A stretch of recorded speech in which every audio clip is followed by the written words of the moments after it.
হোসাইন জিন্দা, হোসাইনকে যারা মুর্দা মানে তারা মুর্দা।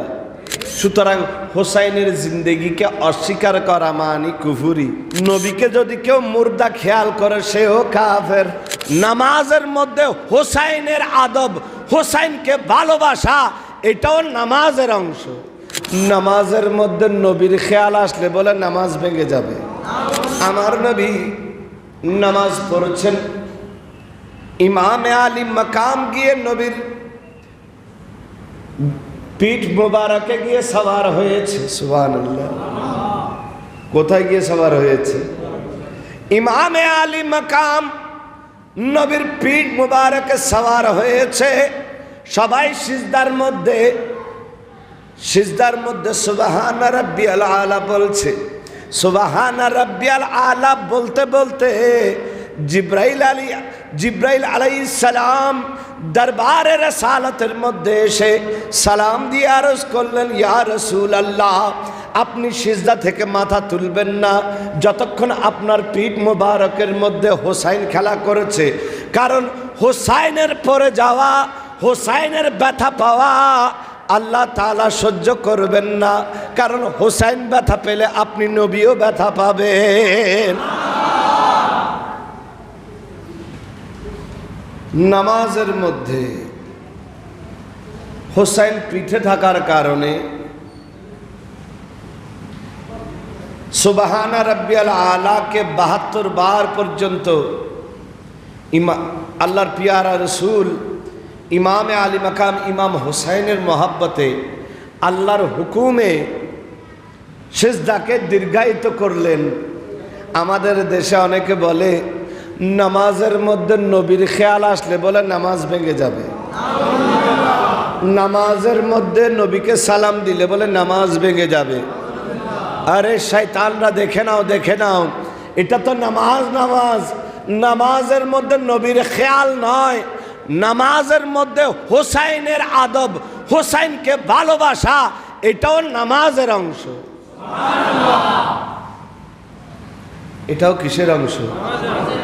হোসাইনের খেয়াল রাখা। এটা নামাজের বাইরে নয়, নামাজের মধ্যে অন্যদিকে খেয়াল কেলে নামাজ ভেঙে যায়। আর নামাজের মধ্যে হোসাইনের খেয়াল করে হোসাইন ব্যথা পাবে এটা খেয়াল করে নামাজের মধ্যে সিজদাকে লম্বা করলে এটা নবীর নামাজ হয়ে যায়। আল্লাহু আকবার। তো নবীর কাঁধের উপর থেকে হোসাইনের একটু গিরে পড়া যদি নবী সহ্য করতে না পারেন, কারবালার জমিনের মধ্যে দুশমনরা যখন, এই ইয়াজিদিরা যখন ইমামে আলী মাকাম ইমাম হোসাইন রাদিয়াল্লাহু তাআলা আনহুর গলার উপর ছুরি চালাচ্ছিল, হুরমুলা যখন ইমামে আলী আসগরের জন্য একটু পানি চাওয়ার কারণে তীর মেরে হযরত ইমাম আলী আসগরের গলার মধ্যে তীর ঢুকিয়ে দিয়েছিল, ইমামে আলী আকবর রাদিয়াল্লাহু তাআলা আনহুকে কারবালার জমিনে, যাকে শবিয়ে রসুল বলা হতো, তাকে যখন তীর বর্ষা তলোয়ারের আঘাতে জর্জরিত করছিল, ইমামে আলী মাকাম যখন সিজদা দিচ্ছিলেন, যখন ইমামে আলী মাকামের সর মুবারককে দেহ মুবারক থেকে আলাদা করা হচ্ছিল, তখন কি নবী ব্যথা না পেয়ে খুশিতে ছিলেন? তখন কি আল্লাহ রসুল কষ্ট পাননি? একটু জোরে বলেন না। নবী জিন্দা না মুর্দা?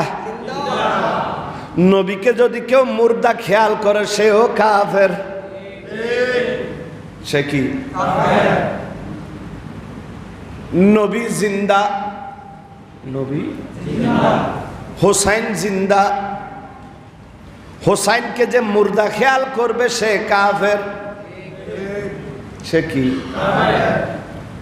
কারণ হোসাইনকে মুর্দা খেয়ালও করতে মানা করেছেন আল্লাহ তাআলা।